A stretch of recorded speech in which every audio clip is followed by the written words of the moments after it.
411, and today we're going to walk through the Zoho integration and setups within Lead 411's lead generation database. So let's go ahead and open up Lead 411. So this is the screen that you'll see as soon as you log into a paid account or a free trial. It's usually the dashboard. The big thing we'll want to do is click on our name in the top right hand corner. We'll go down to account settings. In account settings, this is where we'll see set up CRM for exports. So here's a list of all of the different CRMs we're integrated with. It talks about the format. So if you like to push your contacts over as leads first, or if you want to push them over as accounts and contacts, you can pick through a few of the options on a few different CRMs, which Zoho we have both options for. To get set up, we will need the authentication token. So if you hit on credentials, this is where you can enter in the authentication token. So I was able to pull ours off of our CRM, and I didn't know where to get that before, so I did use our help button, which is the hyperlink right here, which will bring you to Zoho's help CRM area, and this is where I went in to generate the authentication token, and it went over those options for me. So that's how I got the authentication token. I entered it in, I tested it to make sure it was correct. So as long as my credentials are correct, then I can hit save.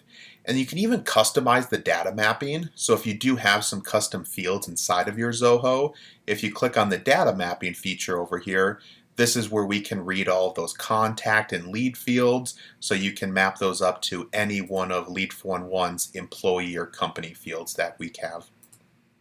Once you've customized this or removed some of them, if you don't need them, like fax numbers, a lot of people don't want to see fax numbers these days, so we can remove it. And as soon as we hit save in there, oh, I got create a duplicate. So as soon as we hit save in there, we'll be good to go. And then you can also customize what the action button is. So back in our account settings below the CRM setups, there's this customize action button. Right now my action button is add to cart, so if I look at a list it'll say add to cart, but I can actually customize it to say unlock and push to Zoho. So that way when I build a list real quick, actually let me just grab a saved list. So when I'm looking at a list of contacts, this time on the right hand side it's going to actually show me push to Zoho. So in one click I'll be able to push right to Zoho just by clicking on that action button. Or if I didn't want to push to Zoho, that drop down will allow me to add them to the shopping cart or just unlock to view that contact information. But that's how we'll push right to Zoho CRM. This will also work on our Chrome extension.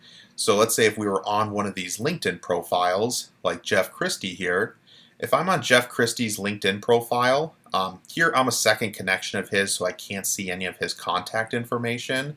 But over here on the right hand side, this is where I have Jeff's email address, his phone number, company information is all right here.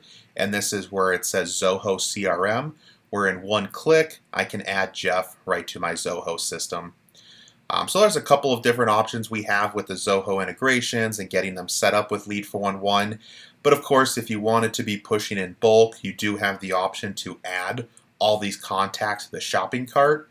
And then that's the other way of importing into Zoho in bulk, is by adding them to an Excel or CSV file and then exporting that through Lead 411 and importing that CSV file into Zoho in bulk. That way you don't have to do as many clicks, and it's a little bit more seamless for the bulk imports. Feel free to reach out to Lead 411 with any questions. We're at lead411.com, where we have a little chat bubble in there, as well as the contact us. We will have our phone number and information in there too. So feel free to reach out with any questions, but appreciate everyone's time for reviewing the video.